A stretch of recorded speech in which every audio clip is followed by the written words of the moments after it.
Buenos días para todos. Tenemos 14 personas en sala. Les damos la bienvenida a este evento en conjunto con la Facultad de Medicina. Estamos esta semana en los zapatos del científico. Gracias por acompañarnos en Cuidarme, Cuidarte. Tengo el honor de presentarles este gran proyecto transmedia, El Hombre Invisible. Les hemos estado comentando hace unos días en el Instagram y en todas las redes sobre este maravilloso proyecto en cabeza de Gruneco, que es un grupo de investigación interdisciplinar enfocado en la investigación y en la generación de proyectos de investigación en el área de neurociencias cognitivas. Este proyecto, La Memoria del Hombre Invisible, está liderado por Gruneco, ejecutado por la Facultad de Medicina y se desarrolla con financiación de MinCiencias. Tengo el honor de presentarles al profe Carlos Tobón. Él es docente de la Facultad de Medicina, es especialista en gerencia de instituciones de salud, doctor en neurociencias. También es importante que sepan que la ejecución de todo el proceso de arte, sincronización de todos los productos que van a encontrar en este proyecto transmedia está en cabeza de Máquina Espía. Es una empresa creadora de historias de fantasía y de ciencia. Juan, que acompaña esta mañana a Carlos Tobón, es publicista, comunicador audiovisual y magíster en comportamiento del consumidor. La Memoria del Hombre Invisible. Este proyecto está construido por varios medios de comunicación que conforman una estrategia de divulgación y acompañamiento para las familias que conviven a diario con la enfermedad de Alzheimer, que a propósito hoy se conmemora el Día Mundial del Alzheimer, 21 de septiembre. Todo esto se desarrolla con el apoyo de la Universidad de Antioquia, el Grupo de Neurociencias de Antioquia. Y bueno, sin más preámbulo, entonces le daré paso a Juan, a Carlos, para que les presenten todo este maravilloso proyecto y todo este recorrido en cabeza de Joaquín y sus hermanos a través de todas estas memorias del hombre invisible. Bienvenidos. Bueno, buenos días. Muchas gracias a todos. Gracias Andrea por la presentación. Hoy estamos de celebración porque esto es un sueño que teníamos hacía mucho tiempo. Carlos, lo logramos. Por fin. Vamos a empezar a introducirlos en este tema, ¿listo? Poco a poco vamos a ir conociendo de qué se trata el proyecto. Carlos se encargará de la parte científica, yo me encargaré de la parte narrativa. Como decía Andrea, esto es un híbrido, esto es la unión entre dos roles que no parecerían tener como mucho que ver. Entonces empecemos por ahí, Carlos. ¿Qué hace un guionista con un médico? Es decir, ¿en dónde se encuentran? ¿Cómo se unen? Juan, que crean locuras. Y es parte de lo que hemos hecho con este proyecto, lo que queríamos poder acercar ese conocimiento, poder acercar la información a las personas de una forma que fuera más amigable, salirnos un poco de ese estereotipo del artículo, poderlos acercar. Y yo creo que eso se permitió, es crear conocimiento, generar ese conocimiento y buscar los mejores métodos para comunicarlos. Entonces, ha sido un trabajo largo y yo creo que hoy tenemos unos muy buenos productos, ¿cierto? Y también, no sé ya qué pensarás de cómo es ese relacionarse con médicos, nosotros que a veces somos medio psicorrígidos, cerraditos. ¿Cómo fue este proceso para ustedes también desde Máquina Espía? Pues creo que esto desde Máquina Espía fue un sueño que veníamos como maquinando justamente desde hace más o menos unos 7 años. Vos y yo nos conocimos desarrollando precisamente un proyecto de la facultad también en ese caso también era del grupo de neurociencias y era del Centro de Producción Audiovisual de la Universidad de Antioquia. Era un proyecto de apropiación social del conocimiento y nos dimos cuenta, ve, mira, qué bacano. La parte científica y la parte narrativa parecen tener algo en común, que pareciera inicialmente algo como muy díscolo, un desvarío. Y entonces desde ese entonces venimos como, Carlos, ¿cómo volvemos realidad el sueño de unir la narrativa y los conocimientos científicos? Y bueno, ya por fin lo concretamos. Háblanos, Carlos, un poquito de, bueno, esta es la memoria del hombre invisible. Este es un proyecto de apropiación social del conocimiento. Ese proyecto de apropiación social del conocimiento tiene una investigación madre. Contanos, porfa, de qué se trata. Sí, este era el reto de divulgar un proyecto que estamos ejecutando también con financiación del Ministerio de Ciencia, Tecnología e Innovación Y lo que buscaba era poder identificar eso que nosotros llamamos biomarcadores, que es simplemente buscar señales en el cuerpo que nos permitan identificar que algo está pasando. Nosotros lo hacemos específicamente con la enfermedad de Alzheimer, poder saber si están apareciendo los síntomas o incluso antes de que esos síntomas aparezcan, nuestro cerebro ya empieza a mostrar algunas señales de que algo está pasando, de que algo está fallando.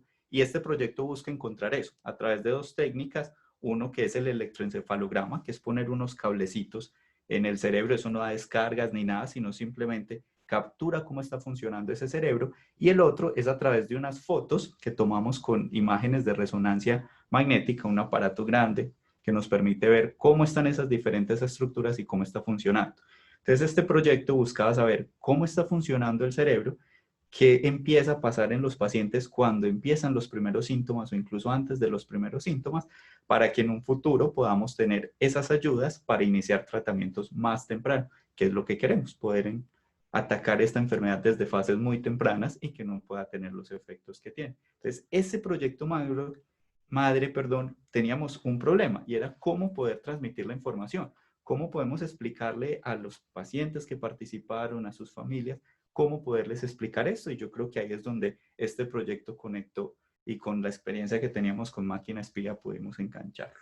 Ok, vamos a explicarle un poquito a la gente qué es un proyecto transmedia, ¿cierto? Porque estamos hablando de la memoria del hombre invisible, un proyecto transmedia que cuenta a través de una historia fantástica, unos temas científicos de pues muy grandilocuentes claramente y de interés por una población, una comunidad que de pronto no tiene cómo entender esos temas que a veces se vuelven un poco densos, un poco complejos. Entonces, un proyecto transmedia que vamos a ir a los ejemplos, vamos a ir a un ejemplo que es el ejemplo clásico. Proyecto transmedia es, por ejemplo, la Guerra de las Galaxias, Star Wars. Es un proyecto, normalmente lo transmedial, y eso digamos que está cambiando un poco, pero lo transmedial tiene mucho que ver con la creación de un universo. Se usa mucho desde el entretenimiento, desde lo cinematográfico, y se crea un universo, un producto como tal, que se llama un producto seminal, se empieza a abrir a partir de unos apéndices, se empieza a desglosar ese universo, se empieza a ampliar. Entonces, de una película de Star Wars se puede desglosar, no sé, una serie animada, una novela gráfica, unos podcasts, todo con respecto a los personajes y a la historia que se empieza a engrandecer, que se empieza a dilatar, y así la experiencia se empieza a volver una experiencia que se transporta, es decir, que va de un medio a otro y donde se empieza a enganchar a la gente, porque el objetivo es que esto se vuelva una experiencia muy inmersiva. En este caso tenemos lo mismo, tenemos un producto seminal que viene siendo la bitácora del acompañante de la persona con la enfermedad de Alzheimer, y de ahí se van desplegando varios formatos comunicacionales. Es decir, tenemos unos cómics, tenemos unos podcasts, tenemos unos videos, tenemos una cantidad de elementos que lo que hacen es fortalecer ese universo. ¿El universo cuál es? El universo de Joaquín y sus hermanos, que es la historia que transversaliza desde la fantasía el proyecto que desarrolla Gruneco. Carlos, ¿por qué elegir el formato transmedia? O digámoslo así, ¿por qué establecer que lo transmedial era lo más idóneo para difundir la investigación? Creo, Juan, que lo mencionabas ahorita con esto de construir un universo, cuando con toda la experiencia que lleva, por ejemplo, el grupo de neurociencias de Antioquia analizando la enfermedad, estudiando, pero no solo la enfermedad, sino las familias, las dinámicas que ocurren con las familias y todo esto, cuando mirábamos desde Gruneco veíamos que realmente este es un propio universo. Allí hay unas historias que merecen ser contadas, no solo en torno a la enfermedad, sino en torno a todas las familias, sus relaciones, cómo han logrado sacar adelante diferentes procesos, enfrentar la enfermedad. Entonces, eso era lo que queríamos con ese proyecto. Yo nunca había escuchado lo de transmedia, eso, sí. Como lo digo siempre, las locuras vienen de ustedes en Máquina Espía, pero cuando escuchamos eso y esa posibilidad de poder utilizar diferentes medios, diferentes acercamientos para llegar a estos públicos, yo creo que ahí fue donde vimos el enganche. ¿Ven? Construyamos este universo para que la gente pueda hacer una inmersión en él, pueda conocerlo, pueda disfrutar el conocerlo, pueda entenderlo mejor, que es lo que nos va a facilitar los avances. Por eso era que esta propuesta me llamó la atención y por eso dijimos, adelante, hagámoslo. Ok. Hay algo importante, Carlos, para nosotros en Máquina Espía. Yo vengo en representación de un equipo. Yo soy el guionista, pero realmente en el equipo y sobre todo en el desarrollo del proyecto, hay dos mentes femeninas muy fuertes, Ana María Pérez y está Ángela Tobón, que son como las coordinadoras creativas de todo este proyecto. Nosotros venimos desde 2007 contando historias de fantasía en cine y en televisión, pero para nosotros era una urgencia cómo poner al servicio de la gente lo que nosotros hacíamos. Y teníamos una inquietud muy grande. Bueno, si nosotros configuramos metáforas, ¿cómo eso le puede servir a alguien? ¿Cómo conectamos con la gente a través de la metáfora? Y cuando estuvimos hablando con vos, y en ese entonces, o hace unos años que nos conocimos, hablábamos mucho de, bueno, ¿para qué sirve la metáfora? Y decíamos, bueno, la metáfora fantástica sirve para universalizar temas complejos. Y vos decías, bueno, esa herramienta para nosotros es supremamente importante. Hay referencias además de lo bien que se puede usar. Hay un filósofo de la ciencia que se llama Daniel Dennett que habla, bueno, es que, espérese, el cerebro, y era algo además que vos me confirmabas, la corteza cerebral son en la mayoría áreas asociativas. Entonces, ¿por qué no seguimos utilizando la metáfora después de niños, cierto? ¿Por qué la mantenemos muy latente durante la infancia y después perdemos esa manera de comunicarnos? Entonces, cuando te contamos, vos nos decías, listo, vamos a desarrollar el proyecto y te contamos una historia de fantasía, fue para nosotros muy sorpresivo que vos nos dijeras, esa es la metáfora con la que yo necesito que las personas entiendan de qué se trata el Alzheimer, ¿cierto? Nos pareció que fue un reto y un riesgo muy grande de tu parte. ¿En qué punto todo esto te parece que es lo idóneo o lo que el proyecto necesita para calzarse de un conocimiento colectivo? Creo, Juan, que hay un punto clave y es toda la parte de motivación. Sí. Normalmente cuando nosotros hacemos ciencia, lo hacemos porque nos motiva, porque queremos conocer, porque queremos explorar y queremos dar a generar nuevo conocimiento. Pero cuando tratamos de hacer la divulgación, pues estamos muy enfocados en lo que conocemos y nos falta ese componente de que necesitamos que la gente también quiera conocer, pero no desde la curiosidad científica, sino desde la curiosidad del común, del conocer un tema nuevo, poderlo abordar, poderlo explorar. Y eso que hace muy bien la ciencia ficción, al ficcionarlo y al llevarlo desde diferentes medios, es lo que nos faltaba un poco en la ciencia. Por eso yo creo que me llamó tanto esta estrategia transmedia, porque la idea era poder generar recursos que la gente estuviera motivados a hacerlo. Hay muchas personas que pueden estar hoy conectados porque desde hace rato les decíamos, bueno, ¿qué será eso de la memoria del hombre invisible? ¿Qué pasará? ¿Qué tiene que ver eso con Alzheimer? ¿Cómo así? Porque no es el típico de un cartel que diga enfermedad de Alzheimer, sí, sino que es memoria del hombre invisible. Entonces yo creo que el despertar esa curiosidad, esa necesidad, esa motivación propia, que es incluso lo que utilizamos en el grupo para formar nuestros investigadores, queríamos que asimismo hiciera la gente esa aproximación al conocimiento que se genera y que lo pudieran entender, pero entenderlo desde el disfrute, desde el generar nuevas dudas e ir a buscar diferentes elementos. Y ahí era donde me llamaba mucho la atención este transmedia. Entonces yo creo que lo que conectó era que pudimos generar una motivación y parte de lo que hacemos hoy es seguir generando esa motivación para que la gente quiera buscar, quiera explorar y quiera más conocer sobre estos temas. Perfecto. Hoy vamos a estar haciéndole un rastreo a precisamente esas dudas que pueden generarse a través de algo cautivador, como es una historia de fantasía, y precisamente a través de esta charla vamos a ir experimentando qué piensan ustedes al respecto. Entonces, estamos en vivo desde el Facebook del fanpage de la Facultad de Medicina, ¿cierto?, de la Universidad de Antioquia. Ahí nos pueden ir dejando sus preguntas, a nosotros nos las pasan al celular. También estamos desde Zoom, nos van contando qué opinan. Vamos a irles narrando la historia de Joaquín, vamos a irles contando las piezas que tiene toda la estrategia. Esto que tenemos aquí también es digital, va a estar en un portal donde se van a agrupar todas las piezas, pero váyanos preguntando en la medida en que vamos avanzando y vamos respondiendo, aprovechando que estamos de celebración lanzando el proyecto. Empecemos, Carlos, entonces con el cómic infantil.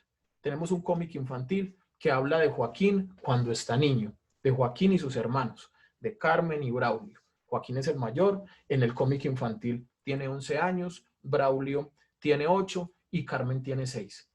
Tienen unas dinámicas que los van a marcar de ahí en adelante para el resto de su vida. Inicialmente se propuso que teníamos que tener una pieza dentro del universo transmedial, una pieza para los niños. Decimos que era un cómic, pero la pregunta que se puede estar haciendo la gente, Carlos, es, bueno, el público infantil, ¿qué tiene que ver en el tema del Alzheimer? ¿Por qué es importante para un niño empezar a relacionarse con conceptos como la memoria o el olvido? Hay dos cosas importantes que yo creo que logramos abarcar desde este cómic de los niños. Lo primero es que recordemos que la curiosidad de los niños es muy grande y a veces nosotros tratamos de limitarlas un poquito diciendo, no, estos temas pueden ser muy complejos para los niños o el niño que se va a interesar, pero yo creo que por el contrario, los niños hay que dejarlos explorar, dejarlos abarcar, avanzar para que ellos puedan conocer mucho más sobre las cosas. Y era un poco lo que queríamos en este cómic, despertar esa curiosidad en los niños para que pudieran relacionarse con este tema. Cuando nosotros abordamos la enfermedad de Alzheimer, los niños se relacionan muchas veces cuando tienen su abuelito o su papá afectado, pues van a estar viendo y muchas veces se van a querer preguntar qué es lo que le está pasando. ¿Por qué se presentan estos síntomas en mi familiar, en mi abuelo? ¿Por qué mi abuelo empieza a olvidar las cosas? ¿Por qué se empieza a confundir? Entonces, yo creo que este tipo de abordajes permiten que ellos vayan conociendo y poder dar explicaciones en un lenguaje que ellos quieran entender, que quieran explicar y sobre todo ser, que era lo que abordábamos en el cómic, muy cuidadosos en la forma en que lo transmitíamos. Okay. Y ahí yo creo que la ficción nos permitía jugar también con eso, pues ellos pudieran entender y quisieran acercarse a este conocimiento. Perfecto. Vamos a ir viendo algunos apartes, vamos a spoilearles un poco, lastimosamente, la historia del cómic infantil y les contamos de qué se trata la historia más o menos. Joaquín le teme al mar, le tiene un miedo grande al mar porque cuando era más pequeño, el mar, una ola llegó y le quitó sus juguetes, se las llevó. Y él le tiene entonces un temor muy grande al mar porque dice que el mar se roba las cosas, ¿cierto? Dentro de su ingenuidad y dentro de la forma perpleja como contempla el mundo, él dice, el mar es mi opositor, ¿cierto? Resulta que un poco después de esa experiencia traumática, a Joaquín se le empiezan a perder sus juguetes y se le empiezan a perder los objetos más valiosos. Eso es un problema muy grande además para él, porque, por ejemplo, él le toca música con su hermano Braulio, tienen unos conciertos en el balcón de su casa en las tardes y a él se le pierde su trompeta. Y lo grave no solo es que se le pierda su trompeta, lo grave es que tiempo después de que se le pierde empieza a olvidarse o empieza como a tener como unas dudas al respecto de si él realmente sabe tocar trompeta. Es como si se le olvidara la facultad o la habilidad que conlleva el objeto. Y esto se agrava muchísimo en la historia cuando se le pierde su perro. Cuando se le pierde su perro mutante y a él le da mucho miedo que pues no solo no volverlo a ver, sino olvidarse de él. Y todo este asunto donde lo que hacemos es crear una metáfora de el olvido como un lugar temido. Carlos nos orientaba mucho al respecto y nos decía, Juan, no quiero descripciones literales, no quiero que mostremos al abuelito, el niño teniendo un decaimiento o la enfermedad neurodegenerativa en pleno, no. Quiero que los niños se acerquen a ese concepto, el concepto de la memoria, el concepto del olvido de una manera muy sutil y de una manera obviamente metafórica. Ya se darán cuenta en el cómic cuando lo revisen, hay un problema grande con la sombra de Joaquín y ahí queríamos también jugar con un concepto, ese concepto de sombra que desde la psicología también es muy importante y muy fuerte. Y bueno, creo que el asunto era eso, era no ser muy literal, pero que se empezara a dejar claro cuál es la historia que va a ir trasegando Joaquín, una historia que no solamente va a estar permeada por la relación con el agua, sino además con la relación con el olvido. Es que, Juan, yo creo que muchas veces cuando pensamos en la memoria, pues generalmente nos vamos a la época adulta, sí. Pero recordemos que desde la infancia es que la memoria se empieza a consolidar. Eso cuando los niños empiezan a preguntar qué es esto, qué es esto, qué es esto, realmente lo que están haciendo es recopilar todos esos conceptos que le permitirán a lo largo de su vida poder interactuar con el resto del mundo. Y que una vez tenemos un buen banco de conceptos, empezamos ya a cambiar por él, y para qué es esto, y para qué es esto, y vamos estructurando y vamos creando redes, que esos son nuestros primeros huellas de memoria, esos son los primeros trazos que vamos consolidando, y a partir de ahí es que vamos construyendo nuestra reconstrucción con el mundo. Incluso el olvido, siempre lo hemos visto como que nuestro cerebro está diseñado para almacenar, pero realmente nuestro cerebro está diseñado para olvidar.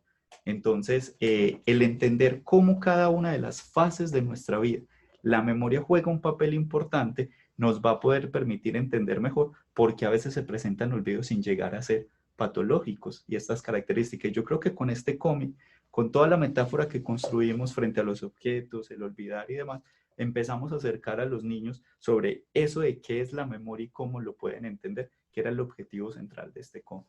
Sí, perfecto. Sí, la conclusión realmente dentro del cómic es no tenerle miedo al olvido, ¿cierto? Exacto. Hay algo que pasa que no voy a seguir contando exactamente para que las personas sientan curiosidad y vayan y lo consulten, pero es como derribar un poco ese paradigma del olvido como el lugar temido, porque como decís vos, mantenemos una paranoia respecto a que no somos capaces de sostener un montón de datos y un montón de información y eso no es como lo orgánico para el cerebro, ¿cierto?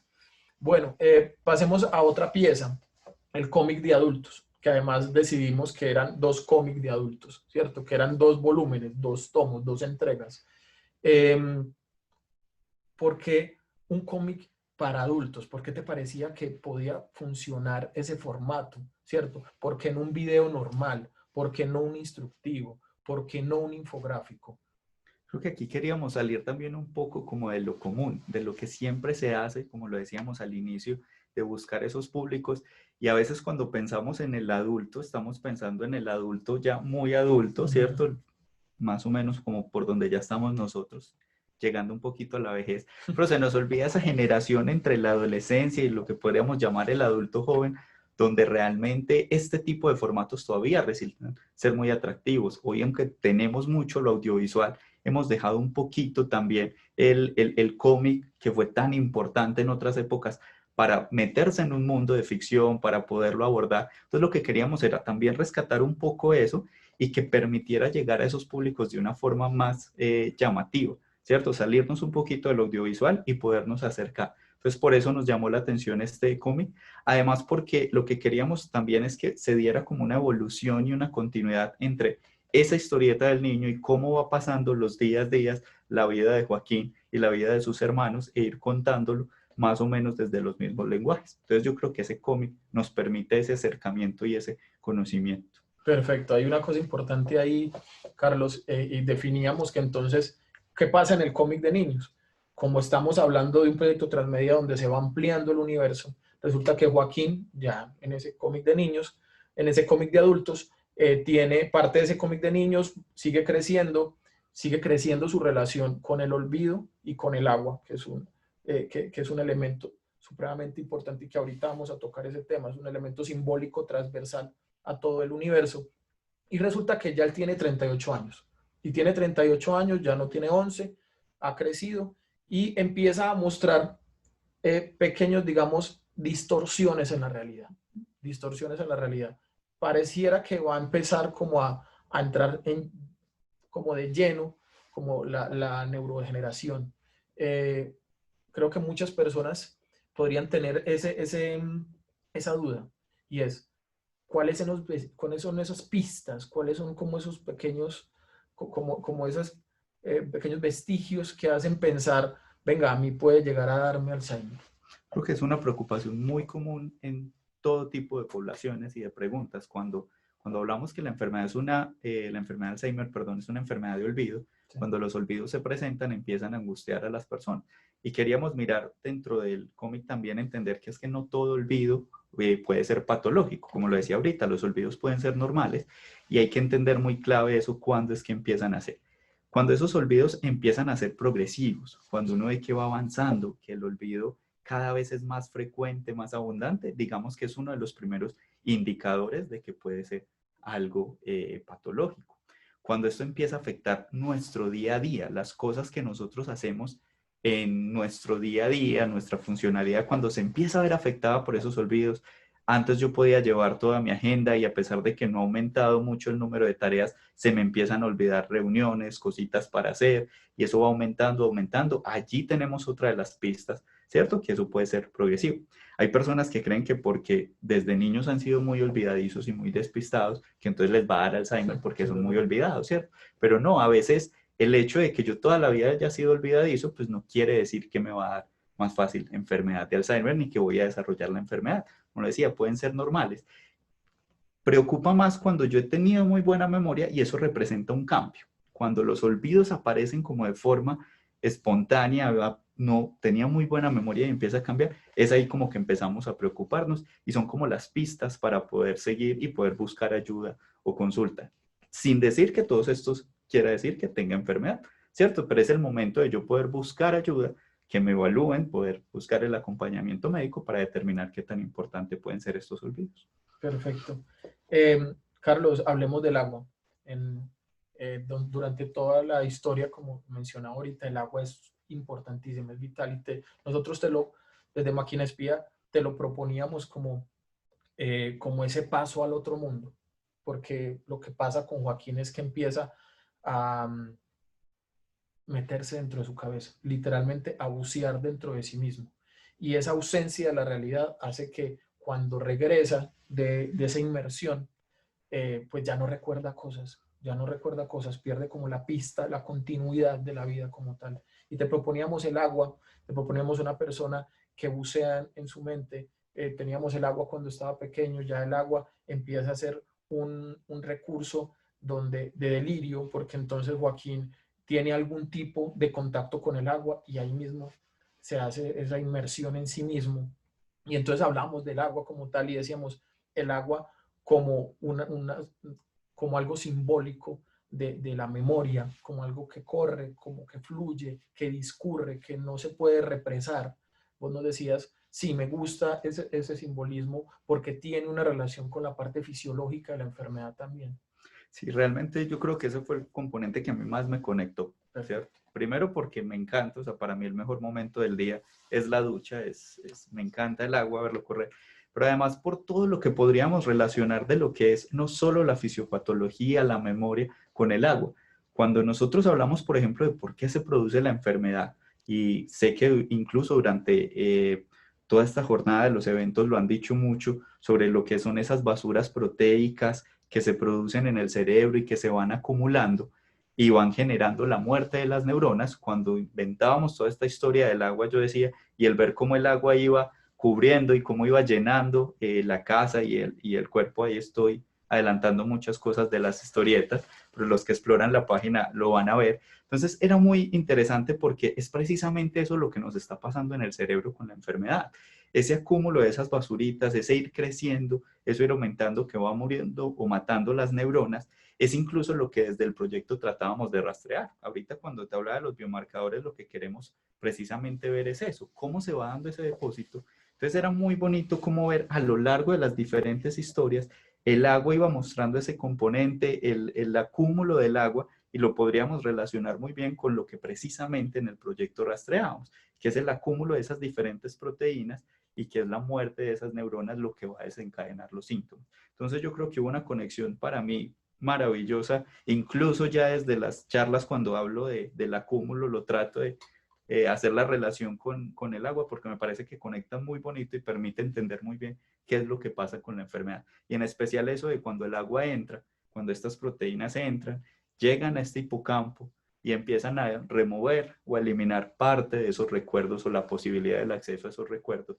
que era lo que pasa en el mar cuando se lleva estos castillitos de arena. Entonces, esos dos elementos yo creo que son las piezas central para mí de cada una de las piezas. Y a partir de esa conjunción temática fue donde decidimos llamar al cómic de adultos, lo decidimos llamar Hipocampo, ¿cierto? Porque claro, así como en el cómic infantil se llama Submarino, el cómic, las piezas también tienen un nombre, más allá del nombre que es sombrilla, que los ampara a todos, y hay esa relación con la memoria. De hecho, hacemos un juego con los hipocampos, es decir, con los caballitos de mar, para que haya una relación ahí de la fantasía y de la parte neurológica.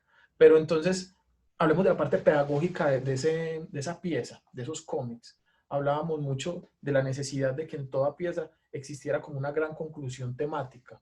y que de ahí tenía que partir el concepto que cubriera toda la historia. En el caso de Hipocampo, de los cómics de adultos, era pasar del aislamiento al acompañamiento, porque nos preocupaba mucho y eso era algo que hablábamos contigo y es, bueno, cuando se empiezan a dar todas estas pistas de que puedo estarme enfermando, pues nadie se quiere mostrar vulnerable, nadie se quiere mostrar débil, nadie se quiere mostrar como que necesita ayuda. Entonces hay como que una introversión, como que un aislamiento, como que no quiero que se den cuenta que me estoy desmoronando. Y eso le pasa a Joaquín, ¿cierto? Que se encierra en su casa, no deja que sus hermanos lo atiendan, le ayuden, ve como una intromisión de pronto algunas pequeñas ayudas o auxilios que obtiene de Carmen y Braulio, que siguen muy pendientes de él, y, y vos nos avalabas esa preocupación, nos decías, eso tenemos que hacer que las personas entiendan que conectar con el otro es lo primero para que haya una ayuda a tiempo de todos estos síntomas que sabemos que son un paliativo, pero que realmente el amor que va desde después se vuelve algo de la historia muy importante, pero esa relación genera unas emociones que pueden ayudar a hacer más llevadero el desarrollo de la enfermedad. Ese componente educativo es muy importante porque aquí teníamos dos vertientes grandes. Todo el trabajo que desarrolla el grupo en el estudio de las poblaciones y en el estudio del cerebro, y teníamos la forma de transmitirlo. Entonces, siempre lo que tratábamos de hacer con cada uno de estos elementos es que cada uno de estos productos apuntara a un eje central y crucial en la relación con la enfermedad, porque lo importante no era solo acercar, no era solo difundir, sino que realmente las personas pudieran verse reflejados y pudieran entender a partir de estas historias cómo poder hacer un abordaje de la enfermedad, cómo poderlos acompañar y lo que tú decías, poder hacer un acercamiento. Entonces yo creo que esas preocupaciones dentro de los cómics nos pasan mucho, sobre todo en los grupos familiares con enfermedad de Alzheimer, porque siempre está la duda, la preocupación de si voy a tener la enfermedad, y cuando empiezan a aparecer esos síntomas, lo que tú mencionabas, empiezan a aislarse, ¿cierto? Empiezan a decir no, o el proceso de negación, y no se hace realmente un acompañamiento, un adecuado acercamiento a la enfermedad, de que pues en esos momentos es cuando más necesitamos las otras personas que nos puedan estar apoyando y acompañando para poder hacer un frente. Sea que esté empezando la enfermedad o sea que no, es muy necesario ese acompañamiento para poder hacer un abordaje adecuado. Y eso es como a lo que apunta un poco este cómic. Y yo creo que la parte de docencia, recuerdo mucho cuando me mostrabas una de las piezas, que es para mí una de las más bonitas, cuando empieza a aparecer el agua y empieza Joaquín a desaparecer bajo el agua, que justo ponías un hipocampo. Y en ese momento realmente no sabías que el hipocampo era un caballito de mar desde el punto de vista gráfico, pero cuando yo lo veo y que discutimos y te digo maravilloso porque el hipocampo, ese se llama hipocampo y esa es la parte del cerebro que permite el acceso a la comunicación. Entonces yo creo que ahí fue muy bonito porque es transmitir eso, es eso lo que queremos, que la gente entienda el por qué cada una de esas piezas, descubra, lo mire, que le permite hacer ese acercamiento a los problemas que se enfrentan con la enfermedad. Exactamente, hubo como unas conciencias lindas desde lo narrativo y desde lo fisiológico que empezamos a tener. Fue muy lindas esas equivalencias, encontrarlas. Fue como un asunto ahí lleno de perplejidad. Y que fueran casuales. Que exactamente, fue unas coincidencias. Sí, sí, total. Fue como parte del camino que se fue encontrando. Como que nos fuimos encontrando en esas diferencias, lo que hablábamos ahorita, cómo ir encontrando los caminos para generar un proyecto interdisciplinario, ¿cierto? Fue muy lindo eso. Vamos a ir viendo algunas imágenes del cómic de adultos de Hipocampo y hablemos un poquitico, o voy a narrar un poquitico como de qué pasa en la historia. Hay algo importantísimo y es, bueno, hay un encierro de parte de Joaquín, él cada que toca agua va a este mundo interno, se pierde en este mundo interno, vuelve sin muchos recuerdos, empieza a notar por ahí, empieza a notar lo más importante, empieza a dejar pistas de si me llama este número dentro del identificador de llamadas es mi hermana, ¿cierto? Este disco es el que más me gusta porque sigue teniendo una relación muy grande con la música. Su hermano ya se volvió músico. Braulio, que era el que tocaba con él, con Joaquín, ya es un músico, ya da clases de música. Ahorita hablamos de esos roles que empiezan a tener. La hermana Carmen que le gustaban las estrellas, que nombraba las estrellas cuando era pequeña con su hermano Joaquín, ahora es una astrofísica, ¿cierto? Entonces ya es una investigadora, y entonces tenemos al profe, a la investigadora, tenemos entonces a la persona con la enfermedad, y entonces ellos tratan de, digamos, de cubrir a su hermano, con cariño, tratar de paliar un poco como esa vulnerabilidad que él trata, o de sabotear un poco esa vulnerabilidad que él trata de que se vuelva como invisible, de que se vuelva invisible. Todavía no nos metemos del todo con la invisibilidad, pero hay algo importante que pasa dentro del cómic, y es el asunto que vos nos decías y que para nosotros fue como nos estalló la cabeza, y nos decías, venga, espere, importantísimo, que desde el cómic de adultos nos empecemos a dar cuenta que las personas con la enfermedad de Alzheimer siguen teniendo unos recuerdos a largo plazo muy latentes. Y ahí empezamos entonces a tener la solución narrativa para que sus hermanos lograran sabotear esa fortaleza alrededor que está construyendo Joaquín, a partir de unos estímulos y unos detonantes que hacen que su memoria a largo plazo se active y él se acuerde quiénes ellos y permite entrarlos a esa fortaleza. Es muy importante porque recordemos que es que las experiencias que nosotros vivimos, que es básicamente lo que se va a constituir nuestra memoria, sea a corto o largo plazo, esas experiencias son las que nos permiten relacionarnos con los otros, el poder reconocer a nuestros familiares, el reconocer nuestra casa, reconocer nuestro entorno, saber qué hemos hecho, con quién hemos convivido, todo eso es lo que nos permite relacionarnos con este entorno. Entonces, cuando empiezan a aparecer esos problemas de memoria, pues de cierta forma se va cortando esa posibilidad de relación, ¿cierto? Y entonces ahí es como que uno empieza de cierta forma a desconectarse un poquito del mundo, pero es muy importante en esos momentos en la enfermedad o más en las personas poder buscar esas estrategias que le permitan compensar, que era lo que queríamos abordar desde esa historieta. Venga, ¿cómo yo puedo buscar? Porque si bien antes solo dependía de mi memoria, hay otros recursos que yo puedo ir utilizando para que mi día a día no cambie tanto. Y ahí el acompañamiento de familiares, de amigos, incluso compañeros de trabajo es muy importante para lograr mantener una funcionalidad muy alta en cada una de estas personas. La enfermedad, si bien tiene un curso progresivo, realmente a través de estrategias podemos mantener una funcionalidad por un largo tiempo y hacer más independiente esta persona. Entonces yo creo que ese era como el abordaje que queríamos trabajar desde ahí en el cómic y que logramos plasmar. La búsqueda de esas estrategias y el no aislarse, el no ensimismarse, sino el poder interactuar y buscar estrategias para mejorar esa funcionalidad. Perfecto. Carlos, recuerden que pueden hacernos sus preguntas ahí en el Facebook Live de la fanpage de la página de la Facultad de Medicina de la Universidad de Antioquia. Vamos a la pieza, el recurso seminal, que es la bitácora. Una bitácora para un público específico, para los acompañantes de las personas con la enfermedad de Alzheimer. Esa era como la panacea, como el lugar al que teníamos, del que partimos y al que volvemos siempre. Es decir, ese es el material más importante. ¿Por qué?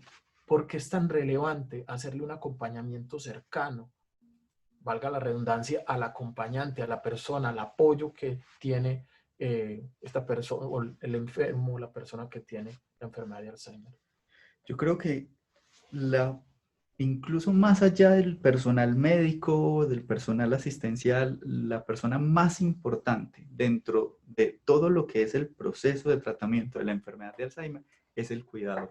El cuidador es esa persona que está acompañando al paciente, es esa persona que va a hacer la identificación del paciente, es el bastón, es el soporte principal del paciente. Y si bien muchas veces nos centramos en el paciente, no entendemos que a veces tener a un cuidador en un mejor estado posible, en el mejor estado posible, va a repercutir enormemente sobre lo que va a ser el desarrollo del paciente y la funcionalidad del paciente. Entonces, esta pieza queríamos en esa persona, por eso es la pieza seminal y clave, porque es la que ha vivido el proceso del paciente y a veces también se le olvida que se debe cuidar, ¿cierto? Y sobre todo en el marco de este evento que estamos presentando este producto, ese cuidarme, cuidarte, el recordarle que también se debe cuidar, pero a veces lo que se cree es que cuidarme como cuidador es descuidar mi paciente. Okay. Y eso era lo que queríamos abordar con esta pieza, de decirle no, el cuidarte a través de, y por eso la bitácora tiene algunos elementos para hacer con el paciente, porque es poder yo estar bien para poder cuidar mejor a mi familiar, a mi paciente, poderle dar todo, entregar todo sin descuidarme. Y eso era lo que queríamos acá. Por eso esas apartes donde buscamos la interacción con el paciente, recordarle los estados, pero no olvidarlo, no descuidarse, era esta pieza clave y yo creo que por eso es la que la hace la más bonita, ¿cierto? Porque es la que nos conecta todo, de entender que en torno al paciente y a la enfermedad siempre hay un grupo de familiares y de cuidadores que son el soporte y los que permiten que todo fluya. Okay. Esta pieza no solo la vamos a tener de manera análoga, que la queríamos tener para ofrecérsela a las personas, también va a estar en digital dentro del portal web. Ahorita les decimos cuál es la URL del portal. Hay algo que me pareció muy particular de la bitácora. Bueno, seguimos con los términos como del mar, ¿cierto? La bitácora del navegante, que en este caso casa a la perfección. Pero hay algo que me parece importante, Carlos, y era que vos no querías que fuera una pieza decorativa. Querías que fuera una pieza interactiva. Y por eso la bitácora, ya ustedes la podrán ver, está ahorita que les digamos como cuál es, que les demos la brújula para encontrarla. Querías que tuviera no solamente consejos, sino que aterrizara temas complejos, que tuviera parte lúdica también. Es decir, como que se pudieran apropiar, que esta se volviera realmente como una bitácora de viaje del acompañante, que pudiera estar revisándola, que pudiera generarse tareas, que se pudiera generar compromisos consigo mismo. ¿Por qué tan importante eso, Carlos? Eso era muy importante, lo que decíamos ahorita, también salirnos del esquema clásico de una cartilla que yo la miro una vez y ya la dejé, y queríamos es que esto se volviera un instrumento que el cuidador tuviera permanentemente. Lo que decíamos, que lo pudiera rayar, a veces las cosas cuando se hacen muy bonitas, pero uno las deja casi como para enmarcar y déjela. No, esto lo que queríamos es que se pudiera rayar y que se volviera una forma de interacción del cuidador con el paciente, pero además de que nos permitiera conocer qué es lo que está pasando con el cuidador. A veces cuando uno puede rayar, poner noticas, poner foticos, hay un espacio para que se convierta también como en ese álbum de fotos, de recuerdos, donde yo lo puedo plasmar, pero donde también cuando estoy viendo esos recuerdos voy a ver mis compromisos y ese recuerdo de cuidarte, ¿cierto? De cuidarse también el cuidador, de acompañar al paciente. Yo creo que eso era lo que queríamos, que no fuera simplemente, como lo decías, algo decorativo, sino que fuera algo donde el cuidador pudiera plasmar sus deseos, pudiera plasmar sus gustos, lo que no le gusta y serviera de elemento de interacción con el paciente. Eso era lo que buscábamos con esta pieza. A mí me parece muy interesante ese asunto, además porque se hibrida mucho el contenido de la bitácora. Vos querías que tuviera una parte muy emotiva, pero también nosotros dentro de desde Máquina Espía le decimos a esta pieza el diccionario de las certezas, ¿cierto? El diccionario de las certezas. ¿Por qué? Porque no solo tiene la parte emotiva, sino que también está esa parte de consulta sobre terminología o sobre de pronto algunos aspectos o situaciones que en muchos casos se vuelven un caos en la cabeza de la persona. ¿Por qué está sucediendo esto? ¿Esto es normal que suceda o se está grabando? Y lo peor de todo es la culpabilidad que se da con respecto a estoy haciendo mal mi trabajo, estoy acompañando mal. ¿Qué estoy haciendo mal? ¿Cierto? ¿Dónde está aquello? Porque se piensa mucho que realmente existe una lista de chequeo del cuidado y no, la gente pues no piensa mucho en que a lo mejor es una tarea, son unas tareas que sí, que algunas sí tienen su razón de ser, pero que otras simplemente se trata de dar amor y de generar espontaneidad al respecto de la persona amada y de cómo acompañarla para demostrarle ese amor. Y aquí lo que queríamos, y por eso éramos muy juiciosos de tratar de seleccionar esos textos que han surgido de las preguntas que más comúnmente nos hacen los pacientes y nos hacen los acompañantes sobre qué es la enfermedad, cómo es el manejo, cómo es el tratamiento, cuáles son los cuidados que se debe tener. Entonces tratábamos como de sintetizarlos y de ponérselos desde todo lo que es el rigor científico y lo que conocemos, que puede ser porque cuando uno busca en internet a veces hay muchas cosas locas de todos, sin una buena evidencia. Entonces queríamos como poderles compilar y poderles entregar esa herramienta también a las personas para que supieran, bueno, ahí pueden encontrar lo básico y la noción básica sobre ese día a día de la enfermedad de Alzheimer.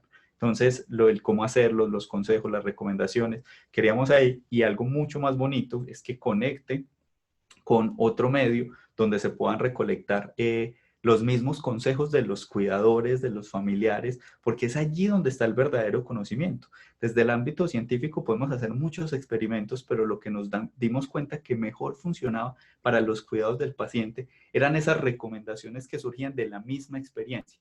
Cuando los cuidadores nos decían, no, mire, es que yo para bañarlo utilizo esta estrategia, o para alimentarlo, o para evitar que se me vaya a perder. Todos esos consejos tratar de recopilarlos y de que pudiéramos irlo aumentando. Esto es algo que va a ir creciendo día a día, y esa es la invitación que queríamos, y por eso queríamos hacerlo desde esta estrategia transmedia, porque creemos que esta es la primera partecita de muchas cosas que van a venir y que queremos seguir desarrollando desde el grupo para ir complementando eso, porque la enfermedad cambia día a día y es muy importante nosotros también hacerlo en recomendaciones y en consejos. Perfecto. Vamos a ir viendo como algunos apartes del material de la bitácora, que como les decimos, también la tenemos publicada de manera digital. Y hablemos un poquito de la parte narrativa, porque la bitácora también tiene un capítulo de la historia de Joaquín, de Braulio y de Carmen.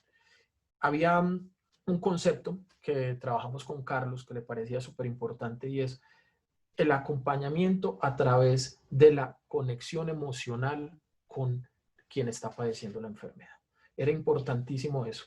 Entonces, dentro de la historia, como todo esto es un asunto metafórico, lo que va pasando, ya Joaquín tiene 50 años, ya vive con sus hermanos. Antes no, en el cómic de adultos él vivía solo, ya vivía acompañado con sus hermanos, y ya se entregó del todo a la relación con el agua.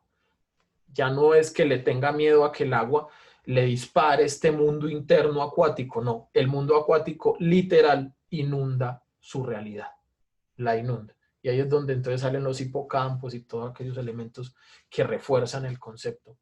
Y ya lo asume como algo que sucede normalmente. ¿Cuál es digamos, el perjuicio más grande? Es que cuando se inunda su realidad, él desaparece. Cuando el agua lo cubre, él desaparece de la realidad. Ya se va hacia otro lugar donde sus hermanos no lo pueden ver. De ahí entonces el nombre del proyecto, La Memoria del Hombre Invisible. Ahí sí la invisibilidad toma protagonismo. Ya Carmen y Braulio no saben dónde está su hermano, no saben, no lo ven. No lo ven, no es que pueda atravesar paredes ni que tenga superpoderes, no, para nada. Es un asunto de vamos perdiendo la identidad en la medida en que progresa la enfermedad de Alzheimer, y entonces en la historia se ve esa identidad como la personificación, como la existencia de la persona. Si esa persona está invisible es porque está perdiendo su identidad. ¿Cuál es la estrategia entonces de Carmen y Braulio? Lo tratan de perfumar, riegan talco en el suelo como para tratar, le pegan cascabeles a las muñecas, a los tobillos para escucharlo o poder tener algún indicio de él cuando él ya no está en la realidad, cuando está invisible. Resulta que funcionan a media los métodos y pasa algo, y es que llega la ciencia. Un científico experimental les ofrece un aparato, un dispositivo que lo que hace es amplificar la frecuencia cardíaca, y entonces los hermanos de Joaquín lo ubican porque escuchan el latido del corazón.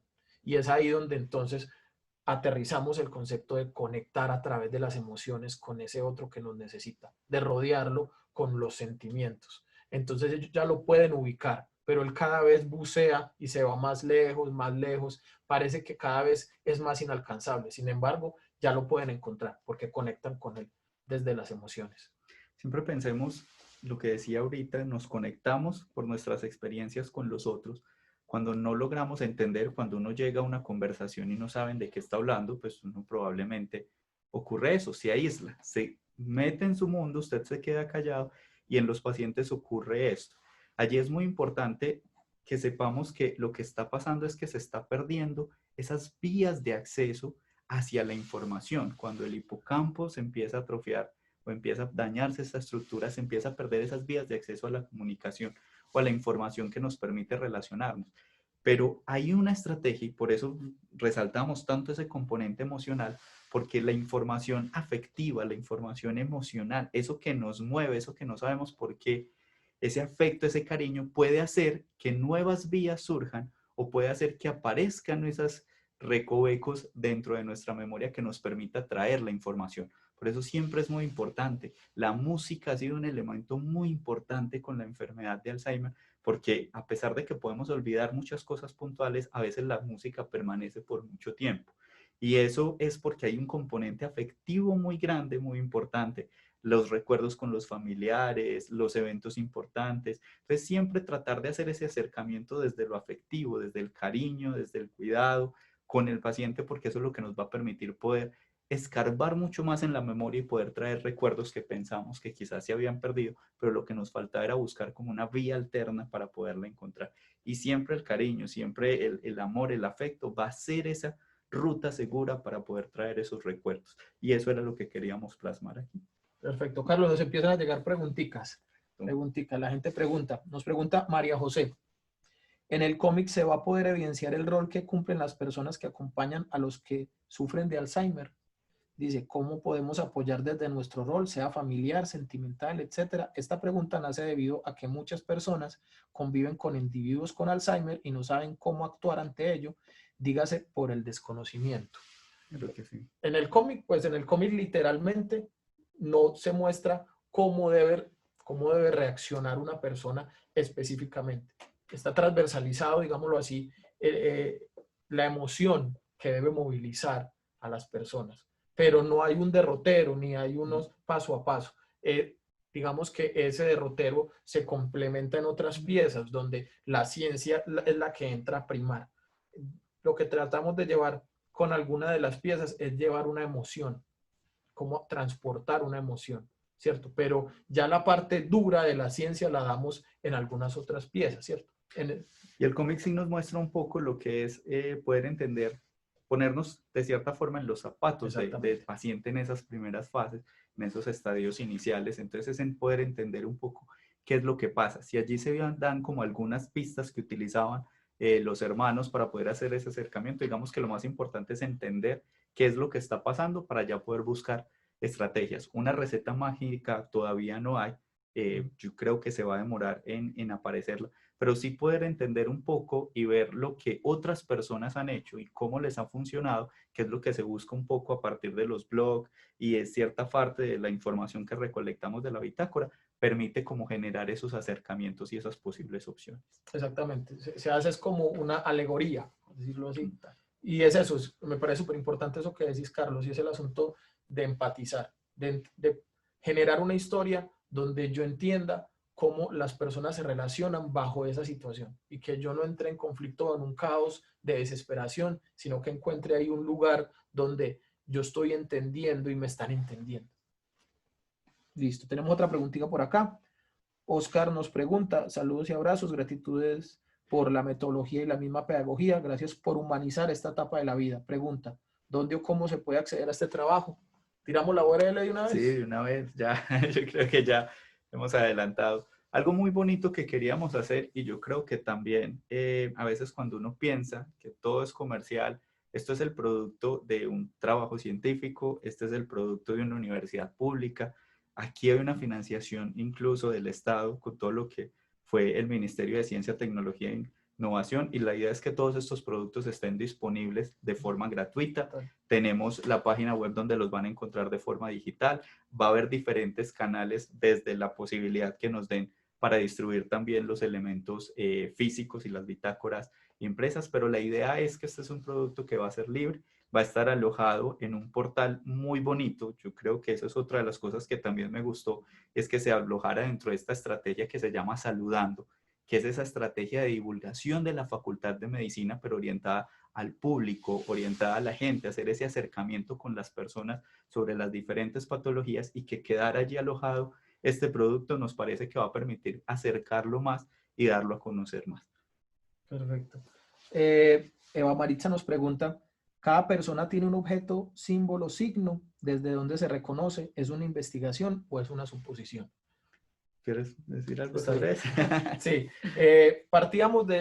teníamos 3 roles, ¿cierto? Teníamos el rol de la persona que iba teniendo y avanzando en su enfermedad. Teníamos 2 personas que lo rodeaban. En eso queríamos ser como tener una figura femenina, una figura masculina, pero hay algo importante, y es que desde Gruneco se manejan dos figuras que son muy preponderantes, y es el maestro, el profesor, ¿cierto?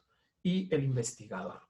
Entonces, de ahí partimos para caracterizar a Carmen y para caracterizar a Braulio. Braulio es un músico, es un profesor de música, además es un profesor de música para niños y jóvenes. Dentro de su biografía se explica un poco.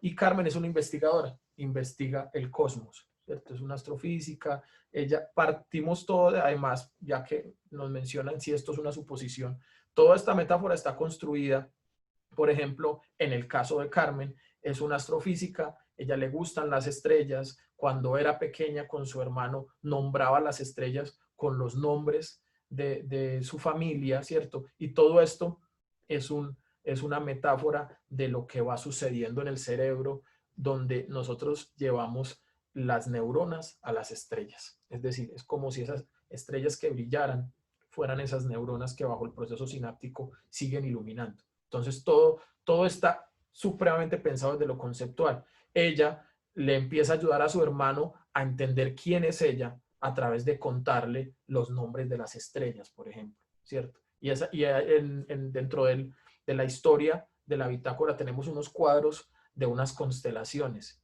y lo que hacemos es dejar muy claro que la unión de esas estrellas es como si fuera un proceso sináptico dentro del cerebro. Todo está absolutamente pensado, y esos dos roles eran importantes volverlos muy relevantes son los que confluyen en Gruneco.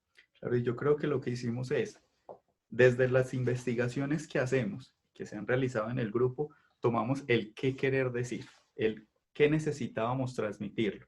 Y lo que hicimos con toda la historia de las metáforas y la fantasía era saber cómo decirlo. Entonces, realmente el sustento y toda la información que se encuentra desde la bitácora parte de información científica, parte de estudios, de resultados que logramos compilar para sacar lo más importante y buscar la forma adecuada de transmitirlo. Entonces, cada elemento, y es una de las cosas que más me gusta, es porque uno lo puede leer y puede entender, pero si empiezas a mirar cada detalle y vas y exploras los podcasts y miras los videos, miras las historias, vas a encontrar un montón de elementos que vas a poder relacionar. Este es un trabajo donde no solo participé yo, donde participó todo el grupo, que son estudiantes muy juiciosos, dedicados, que les encanta el investigar, que les encanta el enseñar. Y todas esas experiencias, todos esos conocimientos es lo que tratamos de plasmar acá y de llevarlo a ese lenguaje. Perfecto, no dejemos a Oscar sin respuesta.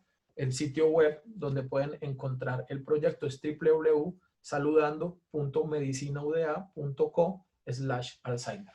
Listo. Ahí van a poder ver todo, ahí confluyen todos los elementos. Digamos que también tenemos una copia análoga de la bitácora por la interacción, la participación que queríamos o la apropiación que queríamos de parte del público específico. Hay una cosa importante de subrayar, Carlos, me parece a mí, y es decir, cada una de estas piezas va para un público diferente, ¿cierto? Queremos acompañar a un público específico con cada una de estas piezas. Y es como muy bonito que de pronto una persona sienta que puede divulgar este mismo contenido. Como, bueno, yo de pronto voy a consumir más la bitácora, pero conozco quién pueda servirle el asunto de pedagogía infantil para todo este tema, y entonces se lo comparto. Es como también que se vuelva muy vivo como toda la articulación de los formatos. Sí, queríamos, para nosotros, las familias que hacen parte de ese grupo de familias con enfermedad de Alzheimer genética que han sido identificadas y seguidas por el grupo, para nosotros cada una de las piezas quería que pudiera ser como un agradecimiento hacia ellos, pero que ellos supieran siempre que no solo nos enfocamos en el paciente, sino que cada una de las personas que hacen parte de estas familias para nosotros es importante, y queríamos poderles llegar diferentes productos para que todos conocieran y entendieran sobre la enfermedad. Entonces, tanto desde los niños que les ha tocado el acompañamiento con los abuelos, desde los adolescentes, los adultos que viven a veces también con ese proceso o esa duda de saber si pueden tener la mutación o no que para desarrollar la enfermedad, el cuidador, los pacientes, los otros miembros familiares.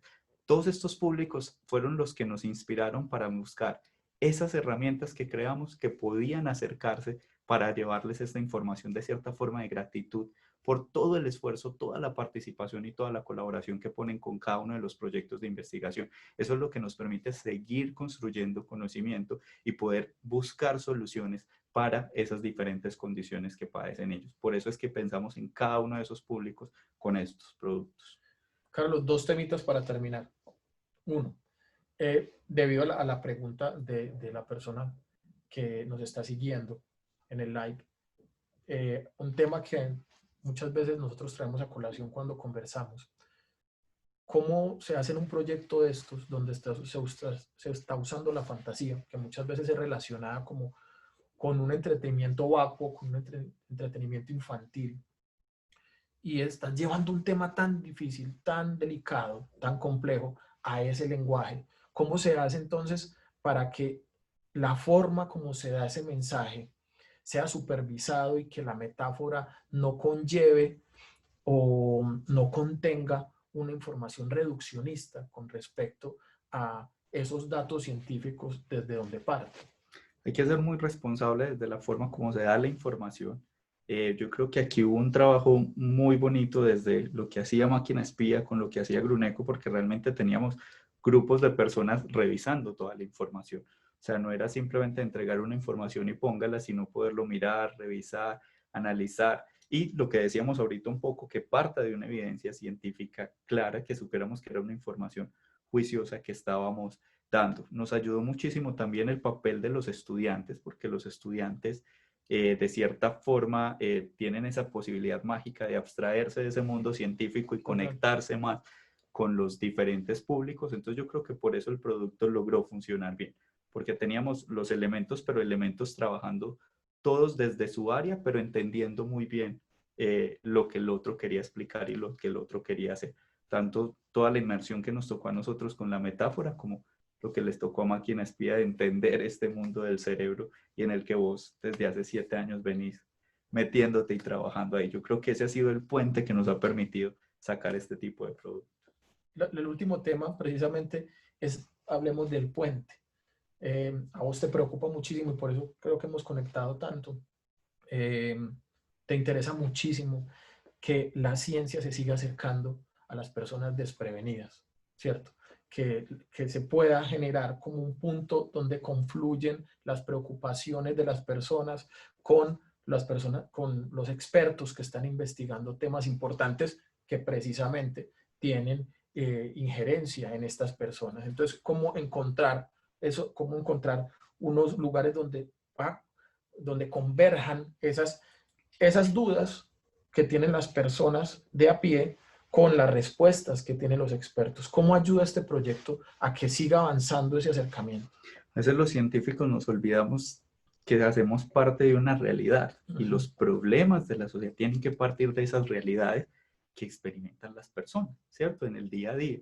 Entonces, no solo tenemos que aprender a llevar la información para que las personas puedan conocer, porque es que cuando yo de cierta forma hago un proyecto y obtengo unos resultados, pues para mí esos resultados pueden ser muy evidentes, pero si yo no los llevo a las personas que conviven con el problema, no se los presento y les muestro, pues yo no voy a saber si eso realmente funciona o no. Entonces, este tipo de estrategias de apropiación social del conocimiento lo que busca es precisamente eso, es yo poder mostrar los resultados, ver qué tanto responden sus dudas, porque ahí va a ocurrir lo más importante en todo proceso de investigación, es que van a surgir nuevas preguntas, van a surgir nuevas dudas, que es lo que va a permitir que ese trabajo del científico se continúe. Entonces yo creo que es muy importante siempre, y por eso yo creo que queríamos hacerlo desde el grupo, es poder acercar ese conocimiento para ver realmente la aplicabilidad del mismo y saber en qué más nos podemos enfocar. Y en esto esta estrategia transmedia, el divulgar desde diferentes medios, en diferentes lenguajes, bajo diferentes contextos,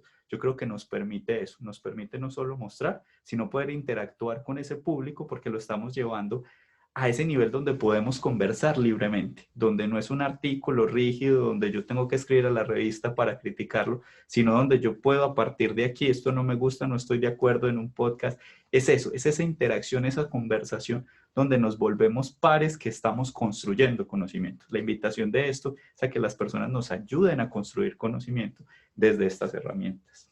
Perfecto, Carlos. Tenemos una última preguntita para cerrar Nos pregunta qué tan perjudicial es que el paciente no reciba terapias integrales y que el cuidador sea alguien de tercera edad con adicción a alcohol y demencia, aunque es la mujer.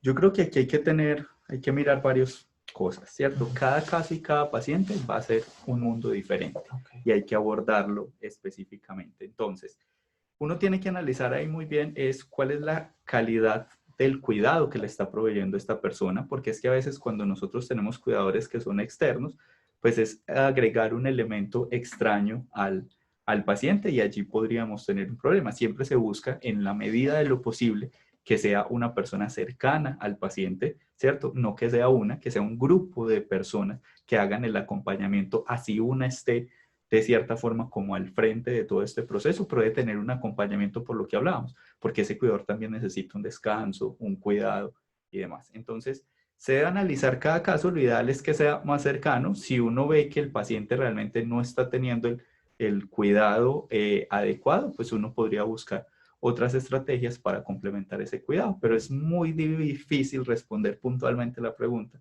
porque sí habría que ver como el contexto integral. Ahí mi recomendación sería como apoyarse de todo el profesional médico, psicólogos que acompañan normalmente los pacientes con enfermedad de Alzheimer para poder hacer una adecuada valoración y determinar quién sería el mejor cuidador.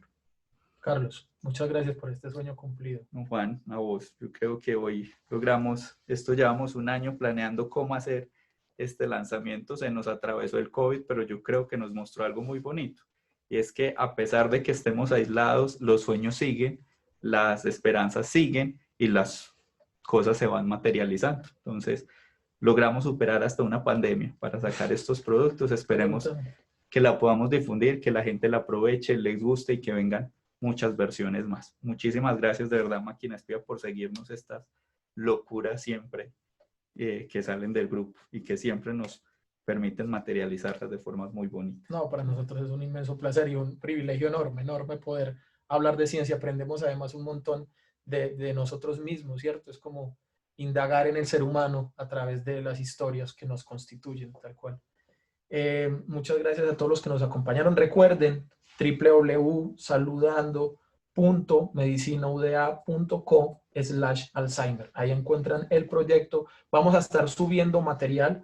Ahí en este momento tenemos los podcasts, tenemos el cómic de adultos, tenemos la bitácora, vamos a tener entrevistas. El doctor Lopera nos da unos consejos también ahí, un panel de expertos que nos dan entrevistas y las colgamos dentro del portal. Va a haber también una parte de interacción con las personas donde van a poder hacer sus preguntas, resolver sus dudas. Vamos también a tener un lugar donde los investigadores, los chicos van a ir, los estudiantes van a ir, estar reportando conocimiento y dando nuevas luces sobre la enfermedad de Alzheimer. Así que vayan revisando, por favor, la actualización de la página. Muchas gracias por acompañarnos y bienvenidos a la memoria del hombre invisible. Gracias. Chicos, señora. ¿me escuchan? Sí, señora. Bueno, voy a darles un par de comentarios que nos dejaron por aquí felicitándolos. Nos dice Juan Vélez, muchas felicitaciones para Máquina Espía y su equipo de trabajo. En buena hora la ciencia y la transmedia se encuentran para generar un contenido de valor para la comunidad. Wow. Y nos dicen también, aparte de muchas felicitaciones y muchos agradecimientos, seres como ustedes tan sensibles y sus equipos pueden generar ayudas tan hermosas. Quería resaltarles esos dos, porque hay muchísimas agradecimientos, muchísimas felicitaciones por toda esta producción. Y aprovecho para recordarle a las personas, a los que se conectan por Facultad de Medicina, que recuerden que iniciamos esta semana la Semana del Científico, que estén muy atentos a toda la programación. Tenemos a las dos, a la profe también de la Facultad de Medicina, Patricia Cardona, y a las 3:30 con el doctor Francisco Lopera para seguir en este día de conmemoración de la enfermedad de Alzheimer. Entonces ahora sí, nos despedimos. Muchas gracias a todos los que nos acompañaron y muchas gracias a ustedes dos por ese trabajo tan hermoso. Muchas gracias por el espacio de expresión. Hermosísimo. Muchas gracias, Carlos, siempre. Bueno.